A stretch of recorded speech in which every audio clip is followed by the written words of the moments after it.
12月23日星期二，休息之時，我有炒飯，生日快樂。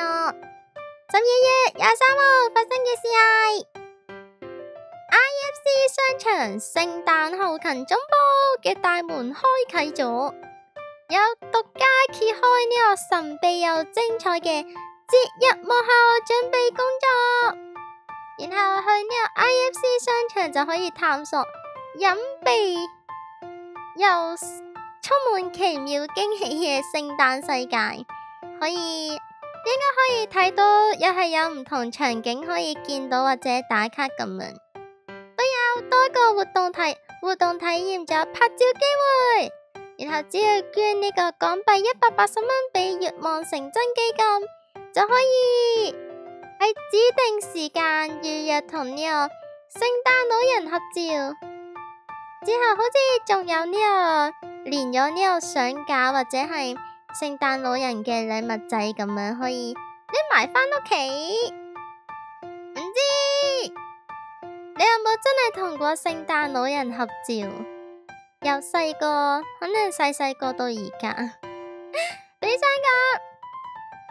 係試過超級細個嗰陣時讀真嘅幼稚園，然後呢，好似幼稚園會特登請人扮聖誕老人嚟開 party， 俾淨係同嗰個聖誕老人影相，再大個啲就冇啦。唔知你對上一次同聖誕老人影相係幾時呢？今日睇咗係你生日嘅份上，就同你講一個俾喺笑話合集入面揀出嚟嘅冷 gag 啦。有好多貓一齊過紅綠燈嘅時候，然後突然間有架車衝過嚟，啲貓貓嚇親嘅時候會講啲咩？俾5秒時間你去思考啦。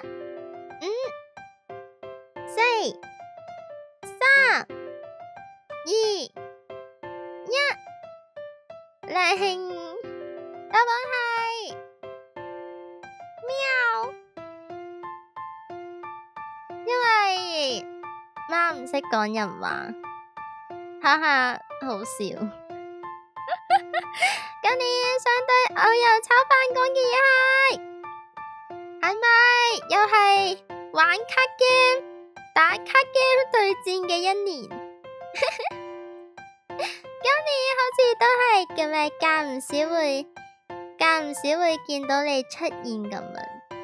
但係我哋嘅通話依然係基本上發生喺你打卡 game 或者打完卡 game 嘅路上，所以今年對你嘅印象都係卡 game 啊！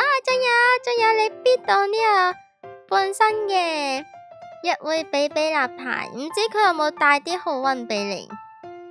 因為好似自從你必完嗰個立牌之後，我哋到而家都好似都冇傾過，即係都冇呢個會員通話。唔知嗰個有簽名嘅本身立牌有冇帶到少少好運俾你，定係有咗佢之後就沒咗？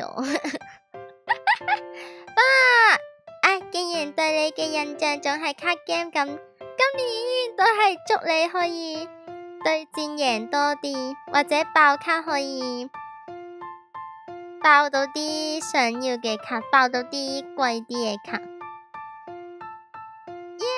然後仲有就係你送俾嘅佳能密實袋，比係仲未用完嘅，因為你送過2盒啊嘛。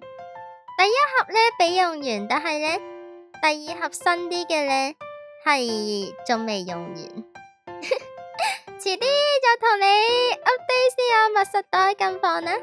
最後再次祝你生日快樂，希望你除咗生日睇到呢條祝福點飄嘅笑之後，每日都開開心心啦，拜拜。